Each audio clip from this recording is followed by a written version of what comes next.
The number one issue that people are facing in New York is the lack of safe and stable and affordable housing.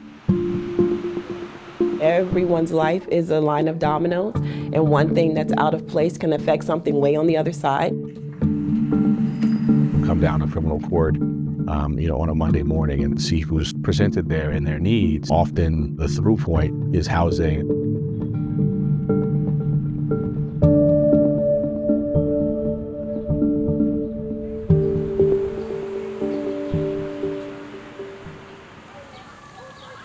Our mission at the Center for Justice Innovation is to be working with communities to address community safety, and you can't do that without addressing housing. The housing crisis is not felt equally. We're feeling it more and more in neighborhoods that have been historically marginalized, segregated, disinvested in New York City, especially in public housing communities, and that was only compounded by the pandemic. We focus on efforts on bringing resources and information to the communities that are most affected by high crime rates, high housing instability rates, and high rates of unreliable and unsafe housing. When the tenants come in, first we have to calm them down. From there, what do you need help with? Oh, I'm behind in rent. I need a rent breakdown. They won't even see me to get a rent breakdown. I'll make a phone call. They'll email it to me. So that's like, you did it that fast, so hey, I got these repairs in my apartment also. Thank you, I appreciate it. It's not uncommon to come in and have clients who have received a scarygram in the mail. A scarygram is one of the postcards saying, hey, we're beginning eviction processes against you. Yes, Luz. During COVID, I wasn't working. And so since you're out of work, they have to give you a rent adjustment. Justice Center helped me pursue that. Let's say if I didn't get the rent adjustment, then I would owe probably $20,000 in rent. I take it very personally if someone is facing eviction, and I work hard to prevent that from happening. And fortunately for me, I've been here over a year, and none of the cases that have come across my desk have been evicted. I would describe our housing justice work at the center as starting as upstream as possible by getting to people with community-based interventions and preventing cases from becoming legal issues.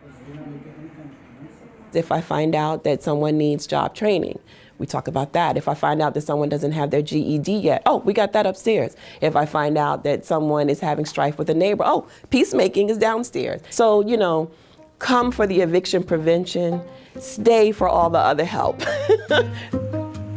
We've expanded into different communities throughout New York City where we're able to offer the same community-based access to housing justice services, and we've also expanded into the main housing courts. All housing courts in New York City have housing resource centers.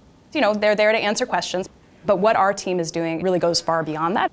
They make sure that people, both who are in court and outside of court in our community, understand what their rights are, understand how to assert their rights. Normally, you go into court by yourself and have no one to represent you. The Harlem Justice Center have been a key role in making sure that we are treated fairly.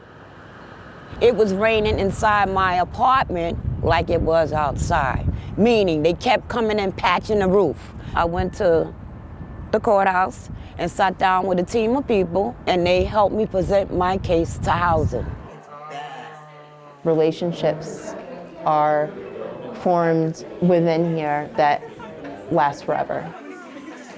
My clients are my neighbors. They see me in the supermarket. They know I understand the struggle in terms of what they're going through. And there's a certain strength that comes out of that because there's that trust. The Housing Authority trusts us, tenants trust us, and know that we have access to the Housing Authority. And that has helped giving us a different access than a lot of other nonprofits would have kind of working in this kind of space. It's just a great partnership. It's a better way of servicing our residents. When we do have communities that are stable and we have families that are stably housed, we do have less instances of strife and, honestly, domestic violence. Housing is public safety, and we see it time and time again. It's been a real focus of ours here to work with partners who are centering that and realize the importance of housing. Having the Justice Center here, it gives you some hope that, that you're able to live in this area. That everything's gonna be okay.